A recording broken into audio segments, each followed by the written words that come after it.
Hello, my name is Jen Borgen with the County of Napa Ag Commissioner's Office. I'd like to give you some information on how to prepare for your upcoming headquarters or records inspection with our office.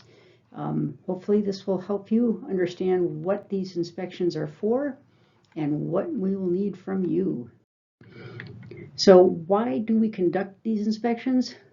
Obviously to determine the level of compliance of registered pesticide users, especially those with employees that handle or work around pesticides. We verify documentation that is needed, and we also inspect your pesticide storage areas. So who do we inspect? Persons or firms that apply, sell, or recommend pesticides. That would include ag pest control businesses, structural pest control businesses, pest control advisors, and pesticide dealers. All of these people will be hearing from us to try to get a pesticide records inspection done with one of our inspectors. And anyone who has an operator ID or restricted materials permit. Now this could be, a small independent grower, got an acre in Carneros that he sells the grapes commercially, and maybe he does all his applications himself. He will have to have an operator ID for this, and by virtue of that, we will need to do periodic records inspections. So this should look familiar to you. This is an example of an operator ID, and the red box that, the box with the red line around it is shown on the right in a more legible form. And this is what I wanted to call your attention to. Just above where you sign your name to accept the operator ID, it says, I acknowledge that duly authorized representatives from the County of Department of Agriculture or Department of Pesticide Regulation may at reasonable times enter and inspect fields, areas, structures, greenhouses, and equipment, including PPE, where pesticides are handled, stored, or applied. That comes from the California Code of Regulations, Title III, 6140. Let's take a little better look at what 6140 says. That the director or commissioner may, during business hours, or if necessary to ensure immediate compliance, or any other reasonable time, enter and inspect. And it talks about all the things that can be expected that we just talked about, plus growing crops, equipment, transportation equipment, change areas and facilities used by employees, pesticides and tank mixtures. Anyway, the important thing here is that you understand that there is actually a legal authority that the Ag Department has for taking a look at all these things, and we do it from time to time in order to ensure environmental and worker safety. So when do we do these inspections? Well, usually we'll make an appointment. That's how it usually works. You'll get a call from your friendly ag inspector, maybe when you're doing your operator ID renewal, and we'll set up a date to do an inspection with you. Usually we do them no more than once a year, sometimes every 2 years, but there are exceptions to that. We might do a headquarters or records inspection as a follow-up when there is an application inspection or field worker inspection that has violations. This will allow us to follow up and see if proper training was conducted, if a respirator program is in place if needed, etc., etc. During an illness or injury investigation, we're probably going to want to see some records, or during a pesticide complaint investigation, it's possible that we'll need to see some records. And in that case, of course, we will still use every opportunity to have plenty of notice for that, but there may be times when we need to see certain things immediately under these circumstances. So if you have a valid operator ID or restricted materials permit, you'll have site ID numbers for all your sites as a part of that permit. And pesticides use records will need to be available, and pesticide use reports. So the pesticide use records are the records that you keep of every application that happened on your property, whether it was done by a vineyard management company or whether you did it yourself. or your employees do that for you. Pesticide use reports are the actual formal document that you enter into CalAg permits via your web user account. There's a few folks out there that are still using paper copies, and that's okay, but I would encourage everyone to have a CalAg permits web user account for this purpose. So for more records that are going to be required for growers who have employees, you have to have emergency medical care already planned, and you have to post that information. We'll get into that more in a moment. Hazard communication, what I'm talking about here is the Pesticide Safety Information Series, PSIS, A8 and A9 documents. The A8 has all the safety information for handlers, and the A9 is for field workers. We'll talk about that more in detail. Application-specific information, the ASI. This is the document that shows all the information regarding an application that you make on your property, and it has to be posted within 24 hours, displayed within 24 hours of that application. There's a lot of very specific information that goes on there, hence the name, and we'll take a better look at that in just a moment. You have to have a written training program for your pesticide safety for handlers and for field workers. Qualified trainer credentials. Someone in your company or yourself needs to have certain credentials in order to do this training, to be a qualified trainer, and we'll go over that as well. If you have a respirator protection program, there are very specific things that need to be followed. Again, more on that in a moment. So let's talk about that medical care. You'll need to have this information posted, which means it's out and visible like a poster on a wall in a prominent place, either at the work site or in the work vehicle. And notice that it has the name of this facility, the facility address, telephone numbers, and not just 911. So you have to have the name, address, and telephone number of a medical outfit that is able to handle pesticide exposure emergencies. You have to know that in advance, and just writing 911 on the wall won't cut it. This information sticker that you see here is something that we can give to people when they visit our office for renewals, or anytime you want to swing by. We've got plenty of these, and you can make this very easy by posting this on the window of your vehicle, or maybe on the outside of a safety binder, or on your FELS display. How about on top of a PPE box, or you can put it right on the porta potty. Lots of easy options for using this posting, but remember, it has to be out and visible. And notice on the left-hand side there, you see that sticker in the windshield? It's facing the inside of the vehicle. Well, the driver knows where it is and he can look at it. But if you put that on the outside facing outward, it's going to last about a week in that sun, right? So display is another term, and it's a little bit misleading, so I wanted to, make it as clear as I can make it anyway. Display actually means, according to DPR's regulations, to make information available to the employee so that they can readily see it.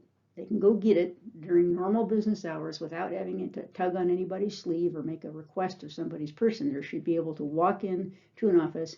They should know where it is, because the location of the information that's being displayed is actually written on the A8 and the A9. You'll see an example of this next. And so you can use a binder, you can use a filing cabinet.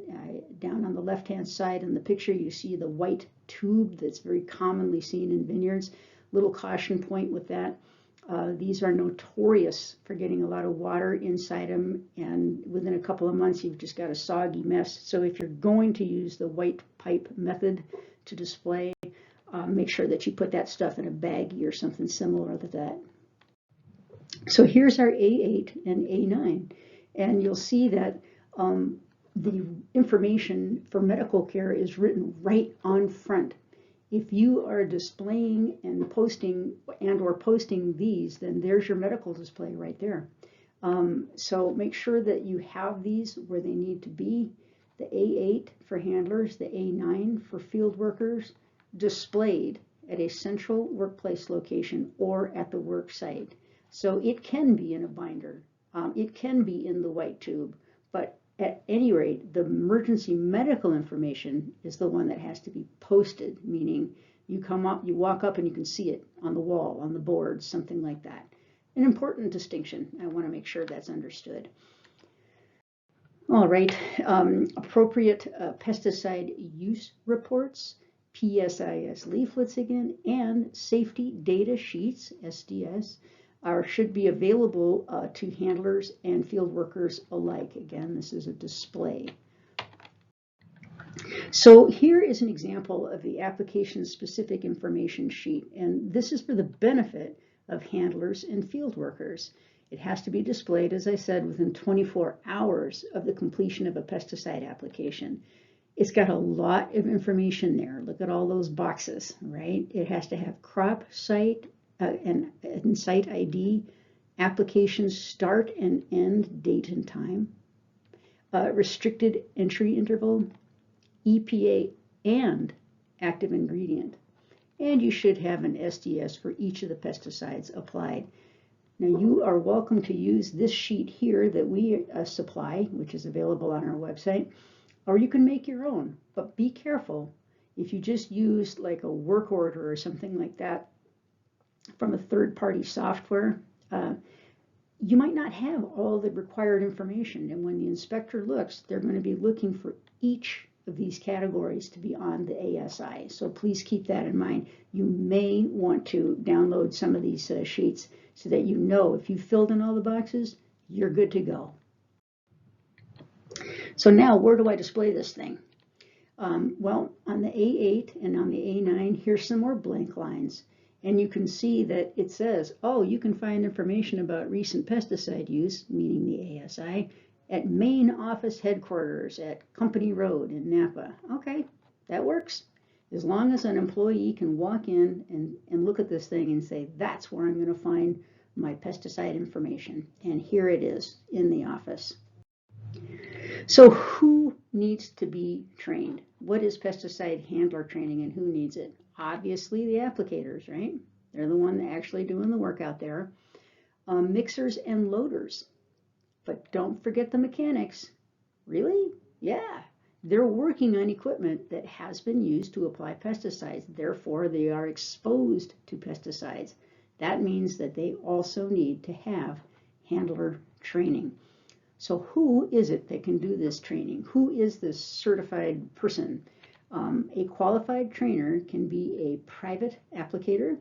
It can be a qualified applicator, either certificate holder or license holder, and it can be a pest control advisor, PCA. Lastly, a person who has gone through a train the trainer, sometimes known as T2 course, can do training for both handlers and field workers. There are plenty of companies out there that do this service for you for hire. And the good thing about it is they have a train the trainer certificate or more, and they also handle all the paperwork for you. They make sure that your paperwork is in order and that it's done correctly. It's kind of a nice benefit. Plenty of companies out there that do that. And the requirements of the safety program, at a minimum, are Pesticide Safety Information Series A1 through A11. There is great information on every one of these leaflets on general pesticide safety, everything from spills to transportation. It's just a great series, and I highly recommend that for your training. You can use SDS, the safety data sheets for training. And of course, you can use the labels, but a little point of caution here. There's sometimes different information on the SDS that's on the label. And what I mean by that is the signal word. Some warning products noted on the label will show as a danger product on SDS or vice versa. This is a discrepancy that can cause some consternation. So keep in mind that the label is the one that is literally the law and the one that you're going to want to defer to in all cases. The SDS is valuable information for things like spills, chemical hazards, things like that.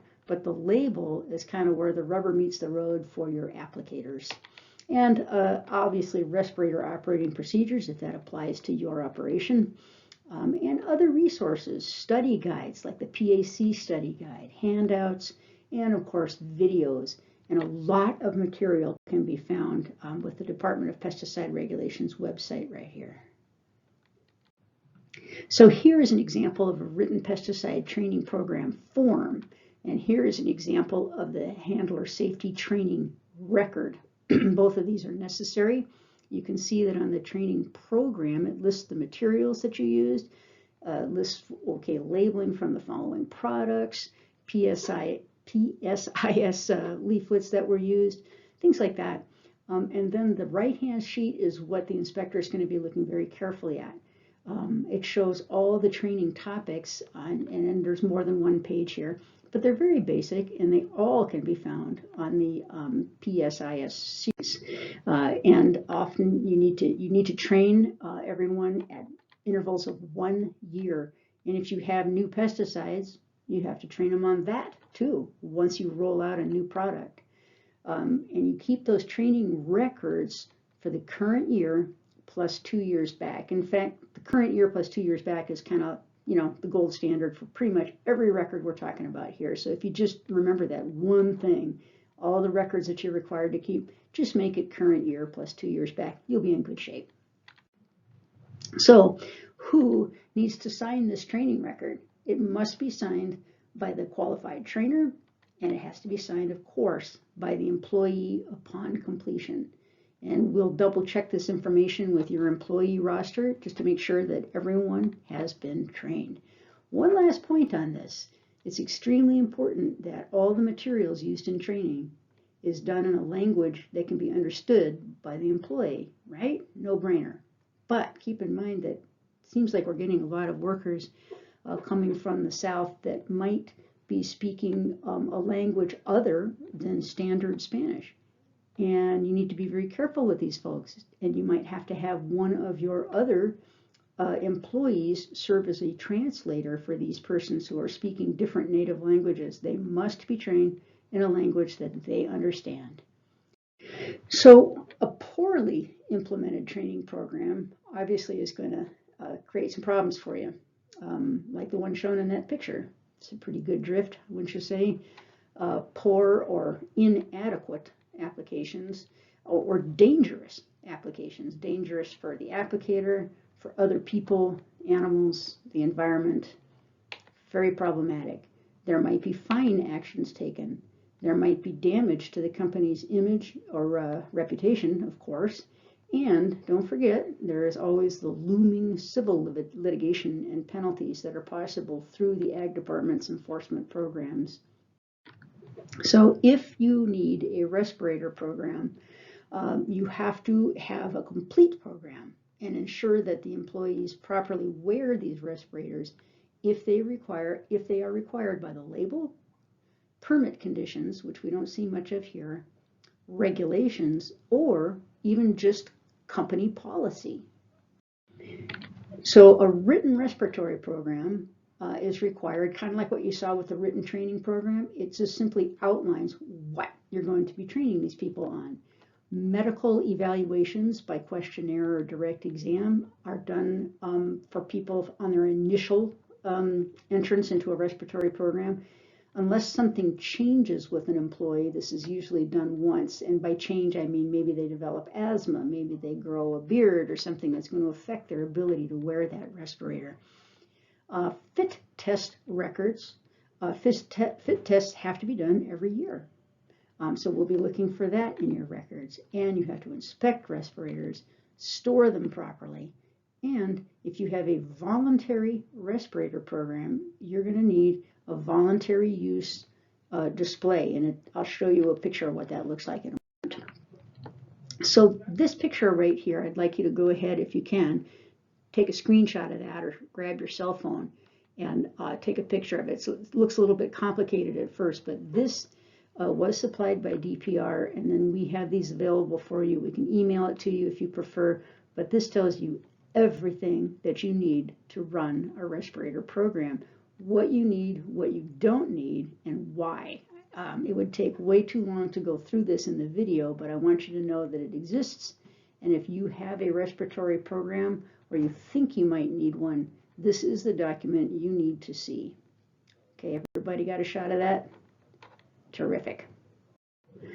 Here is that voluntary respirator program display that you'll need to put out there. It doesn't say a whole lot, but it does say things like, oh, this dust mask filtering face piece will not supply oxygen. Okay. So it's a little weird, it's a little redundant, but the state says thou shalt have this displayed if you have employees who are wearing a respirator, especially an N95, voluntarily. So what about field worker training? Well, it's a basic safety training program for anybody who's working in a treated field and is in contact with treated surfaces, but they're not handling pesticides directly. So it's done by the same people, exactly the same, and the subject material is really similar. You do it every year. It used to be every 5 years, but that changed a while back. So now it is annual training for field workers as well. And the required information is right on the field worker safety training record sheet, which again, you can get from us. And all the topics that you need to cover are right there with convenient little check boxes. And again, it's really similar stuff. Pesticide safety, just not quite as extensive as what the handlers get. And one more time, it's got to be presented in a manner and in a language that the employee can understand. And the safety training record is very, very important for us to be able to examine that and make sure that all your field workers have received training. Now, here's a quick point for you.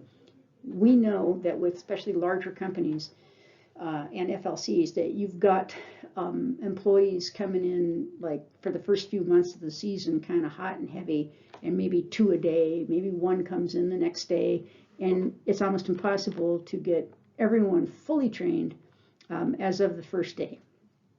But do not put a new field worker in the field, even if they're, out there with experienced and trained field workers, until you have at the bare minimum gone through the information in the A9.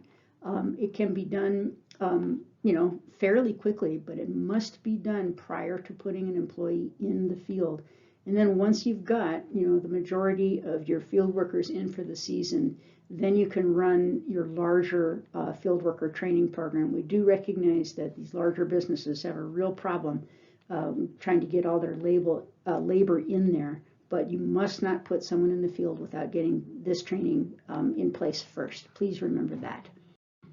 So what last topic here is to talk about pesticide storage safety. When we come out there for a records and headquarters inspection, this is part of it. You can see that the storage might be really small and it might be a nice sized barn, but either way, there's some requirements here that have to be met.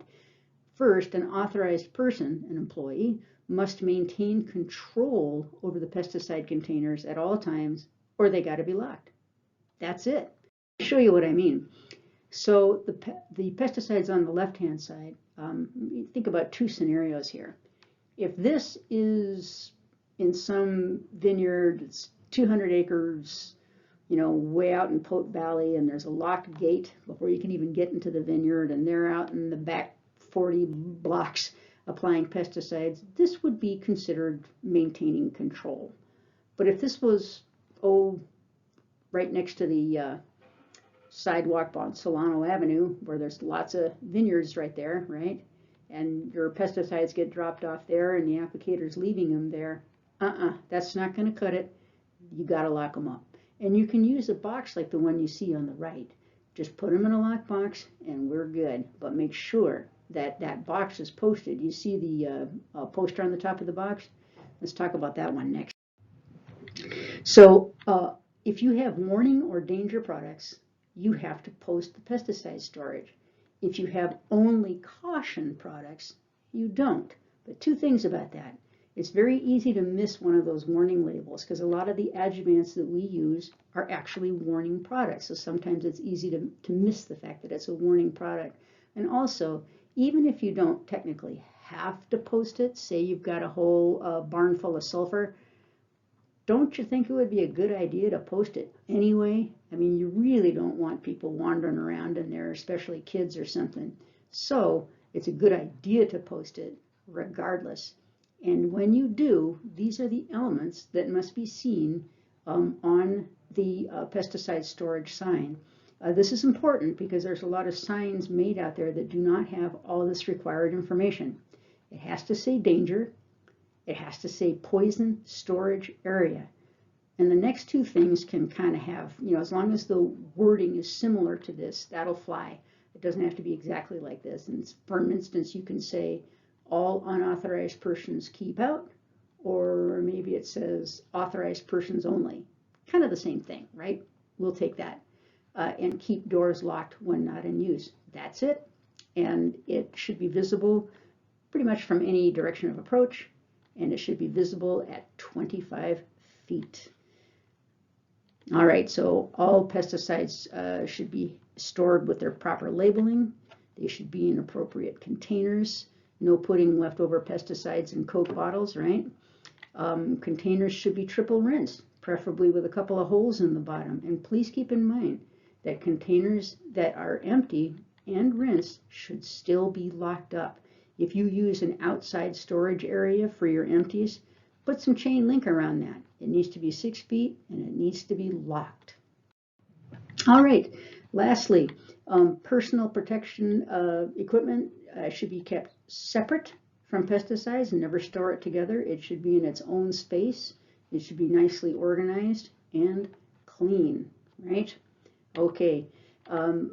This is a very important point because occasionally, especially with small growers, we might see PPE stored in the same cabinet with a pesticide or two. That's a no-no, so make sure that they're separated. And that's it. I want to make sure that you understand that on our website, countyofnapa.org, just under departments, we're the first one listed for the ag department there, and we have lots of good things on that website for you, but this page right here where it says find forms, that's where you can download all that stuff we were talking about. Handler training, PSIS, all kinds of things, the ASI, and you can also find it on DPR's website. So I hope this was informative, and I hope that you have a successful records inspection, and if there are any further questions, please contact your inspector or the inspector on duty anytime. We'll see you out there.